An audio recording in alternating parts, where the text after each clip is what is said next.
is coverage you can count on. WGAL News 8 at 6 starts now. Right now, Lebanon fire crews are working to find out what caused the house fire that displaced at least 4 residents. Good evening, I'm Gabrielle Thomas. The fire happened this afternoon and left 2 homes unlivable. News 8's Taylor Hess was at the scene and shows us how the fire spread.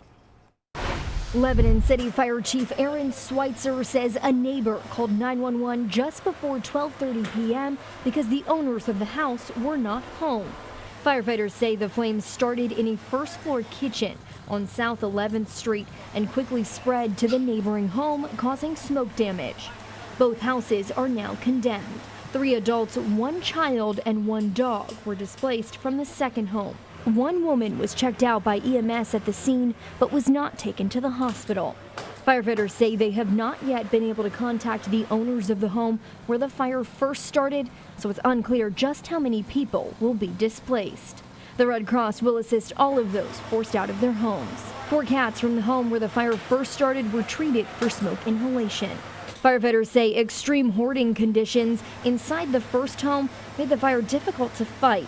Adding some second-floor doors could not be opened because of the clutter. They say those conditions also helped the fire spread quickly. In Lebanon City, Taylor Hess, WGAL News 8.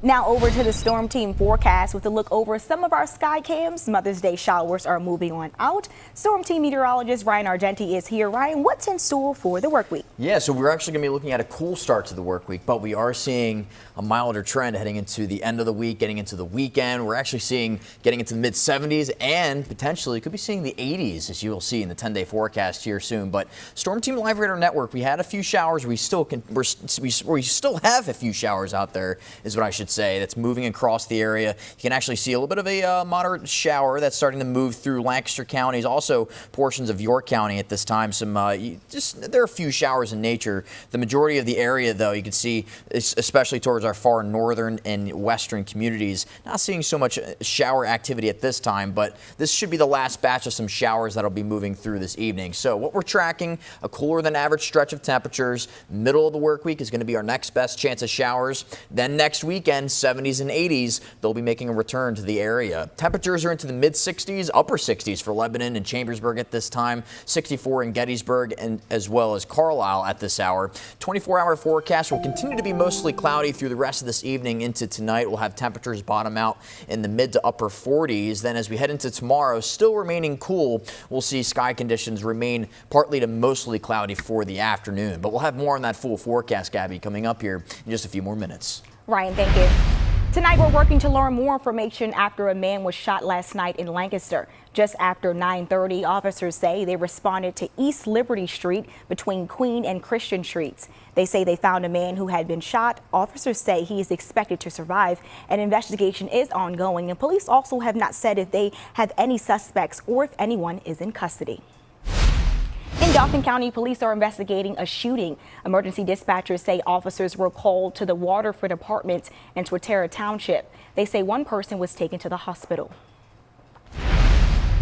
Tonight, police in Lancaster say a teenager is charged after a gun was found in a trash can at Park City Center. Officers say just before 7 last night, Park City security reported a group of 5 juveniles inside the mall. Security believe one of them had a gun. Lancaster police say they detained one of the males who ran away. They say he threw a gun in a trash can while running. Officers say the 16-year-old boy faces weapons charges. They say 3 other males were also detained, but no other guns were found. Tonight, President Trump is saying Iran's response to a ceasefire proposal is, quote, unacceptable.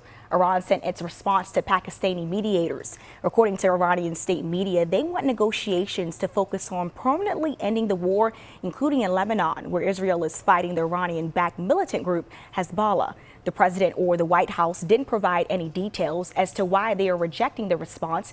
In satellite images shared by U.S. Central Command, an Iranian tanker was hit this weekend by the U.S. military.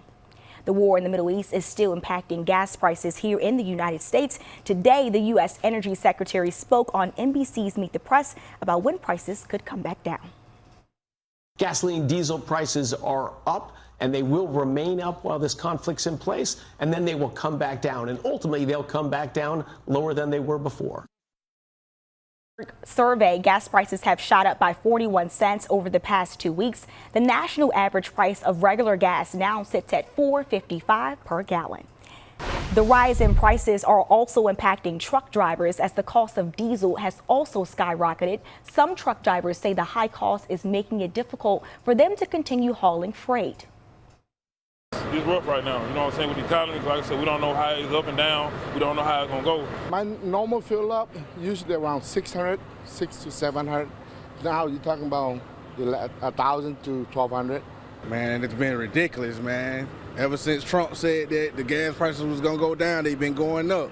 We just trying to figure it out. It's hard out here, man. Driver said before the war his normal fill up would cost him between $600 and $700. Now the cost is nearly double. That's the highest it's been since the summer of 2022.